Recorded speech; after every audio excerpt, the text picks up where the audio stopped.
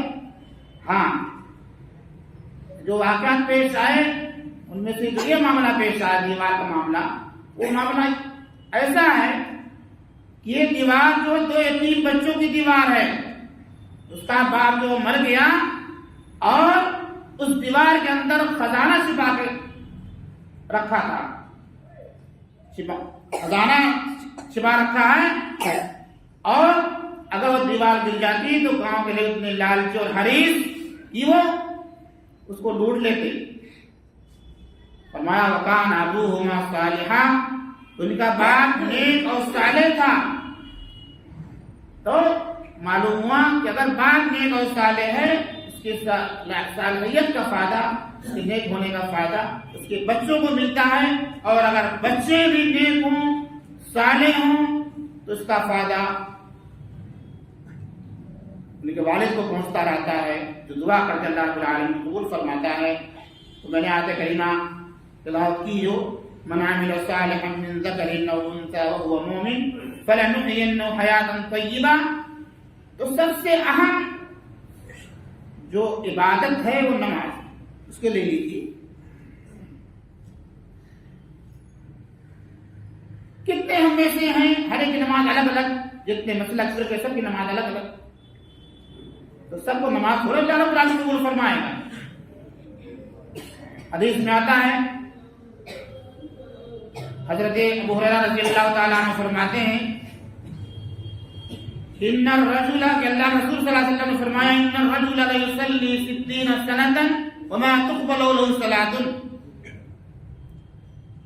کہ اللہ کے حضور ایسا آدمی پیش ہوگا جس نے 60 سال نماز پڑھی ہوگی، لیکن اس کا کوئی عمل، کوئی نماز قبول اللہ رب العالمین کیا نہیں ہوئی۔ وجہ کیا تھی؟ لعلہ یتم الرکوع ویتم السجود ولا یتم السجود ویتم الرکوع، رکوع مکمل تو سجدہ مکمل نہیں، سجدہ مکمل تو رکعت مکمل نہیں۔ تو یہ نماز ہے لیکن ٹھیک نہیں ہے، صالح نہیں ہے، ظاہر تو صالح من لگ رہا لیکن صالح نہیں ہے۔ ایسے تمام معاملات جو ہیں دین کے کوئی بھی لے لیجئے، اگر وہ رسول صلی اللہ علیہ وسلم کے فرمان کے مطابق نہیں ہے، وہ عمل اللہ رب العالمین کے قابل قبول نہیں ہوگا، اور اگر وہ فرمان، وہ عمل ہمارا فرمان رسول کے مطابق ہوگا تو وہ عمل قابل قبول ہوگا۔ لیکن ایسا عمل صالح جو دکھاوے کے لیے ہو تو اللہ رب العالمین ایسے عمل کو شمار نہیں کرے گا۔ دکھاوے کے جو عمل اللہ نے کیا جاتا ہے، اللہ کی خوشنودی کے لیے نہیں کیا جاتا ہے، تو وہ شرک میں شمار ہوتا ہے، اور جو عمل رسول اللہ صلی اللہ علیہ وسلم کے بتائے طریقے کے مطابق نہیں کیا جاتا ہے وہ عمل بدعت شمار ہوتا ہے۔ تو عمل صالح وہ ہے جو شرک اور بدعت سے خالی ہو، وہ عمل صالح ہے۔ اللہ رب العالمین سے دعا ہے کہ الہ العالمین ہم تمام لوگوں کو نیک عمل کرنے کی توفیق عطا فرمائے۔ الہ العالمین ہمیں صالح عمل ایسا کرنے کی عطا فرمائے جو صحیح معنوں میں صالح ہو، رسول صلی اللہ علیہ وسلم کے فرمان کے مطابق ہو۔ الہ العالمین میں